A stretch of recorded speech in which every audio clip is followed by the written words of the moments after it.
Salve, rapaziada. Bom, é o seguinte, o Flamengo tem passado aí por algumas oscilações. Dentre essas oscilações, São Paulo tem falado muito sobre o termo intensidade no time do Flamengo. Ele tem alocado a algumas derrotas do Flamengo, por sinal a maioria delas, em relação à intensidade que o time não tem entregado. Fato é, né, que nos últimos dois jogos, depois dos 10 dias que tiveram de descanso, né, e que os próprios técnicos diziam que seriam muito importantes para eles poderem ajustar em algumas coisas, fato é que o Flamengo, independentemente dessas 10 vitórias que o Flamengo tinha consecutivas, né, o Flamengo voltou ali com um desequilíbrio muito grande, principalmente nas últimas duas partidas, né?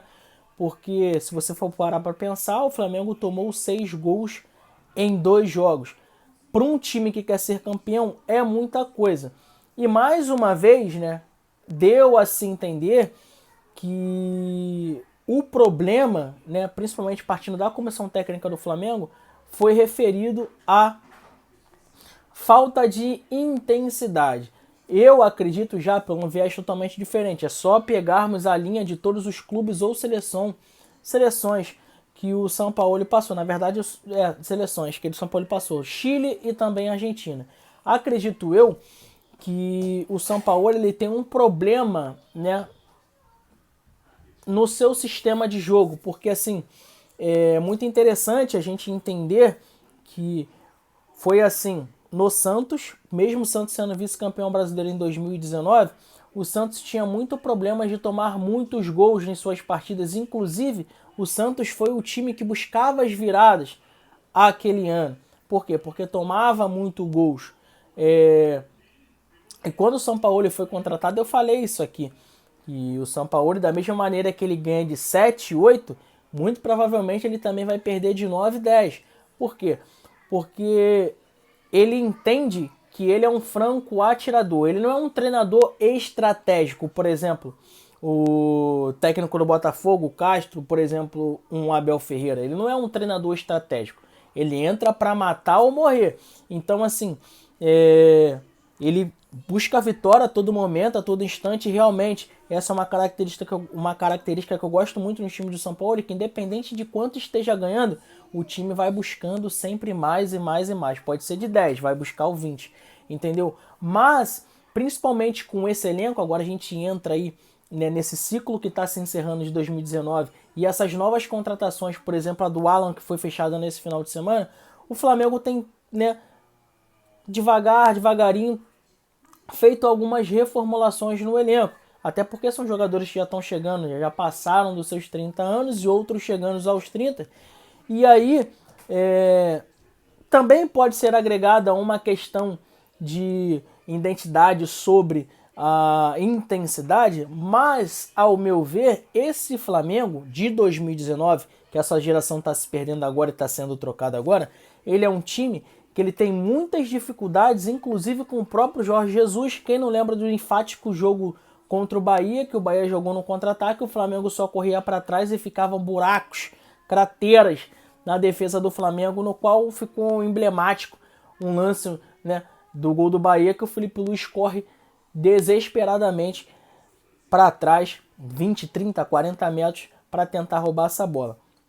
A filosofia hoje do São Paulo a gente ataca, perde a bola, tenta recuperar nos 10, 15 segundos, senão a gente volta para poder fechar a casinha e tentar roubar uma bola para poder sair no contra-ataque com o Ayrton Lucas, né, empurrando ali o Everton Ribeiro e até mesmo o Pulgar para a intermediária do seu time adversário, para poder abrir ali numa ponta um Everton Cebolinha para dar mais velocidade, ou um Gabigol abrindo, ou o Gabigol, né, ou o Everton Ribeiro abrindo pela uma outra ponta para poder construir o jogo, um jogo mais construtivo.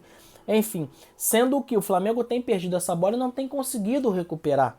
E isso, né, que para mim é o verdadeiro problema no jogo do São Paulo, e esses passos entre as entrelinhas, né, esse desequilíbrio, para falar a verdade, entre as linhas do Flamengo. Porque o Flamengo ele tá voltando e correndo para trás. E o Flamengo, principalmente nesse perfil de elenco, tem muitas dificuldades para poder fazer isso. Não é de hoje, é desde 2019. O melhor jogo do Flamengo que o Flamengo fez foi um jogo de semifinal se eu não me engano, contra o Vasco no Maracanã, que o Flamengo perdia a bola, independentemente se iria ter espaço ou não nas costas, o Flamengo corria em bloco para poder marcar na frente. E esse jogo em específico, para mim, independentemente das 10 vitórias consecutivas que o Flamengo teve antes da parada da Copa, eu estou falando que independentemente de todos os outros jogos, esse foi o melhor jogo para mim que eu vi e entendi que, tipo assim, se o São Paulo manter essa filosofia, o Flamengo vai ser, né, um dos times a serem batidos dentro dos campeonatos. Porque é um Flamengo que ataca, ataca, ataca e quando perde essa bola, recupera de maneira rápida, no qual ele sufoca o adversário e assim também poupando as suas energias. Então, quando eu vejo que todo o problema que o Flamengo tem é agregado à intensidade, eu já começo a observar de uma outra maneira, de um outro aspecto. Fato é, voltando a frisar, nesses 2 últimos jogos que o Flamengo teve em relação, né, aos 6 gols tomados. Você pode perceber que toda vez que o Flamengo tem que marcar correndo para trás, o Flamengo tem muitas e muitas dificuldades para poder conter os seus adversários. Foi assim quando tomou de 4-0 contra o Bragantino, que praticamente o Flamengo não entrou em campo. Acho que deu 7 chutes ao gol, um time como o Flamengo. E foi assim ontem também contra o Santos na sua vitória, que venceu, porém não convenceu em plena Vila Belmiro. E aí, o que você acha? Coloca aí nos comentários. O problema é a intensidade ou o sistema de jogo defensivo do Flamengo, que desde 2019 tem um sério problema em correr para trás. Acredito também que pelas contratações que nós estamos vendo chegar, esses jogadores têm características também de correrem para frente, não correrem para trás. Eu vou te dar um exemplo. O Fluminense, ele tem um meio-campo lento, né? Teoricamente lento ali. Mas tem 2 pontas muito agudos, que é o Keno e o Arias, que dá velocidade a esse jogo pelas pontas. Sendo o que o Fluminense faz quando perde a bola, o Fluminense do Diniz? Independentemente se ele vai ter a oportunidade ou não de roubar essa bola na frente, todo o seu sistema defensivo, inclusive os atacantes que fazem muito parte disso, por exemplo o Cano, voltam para trás da linha da bola e começam a marcação da intermediária do Fluminense. Por quê? Porque o Fluminense sai em bloco e tocando, distribuindo essa bola devagar, entendeu?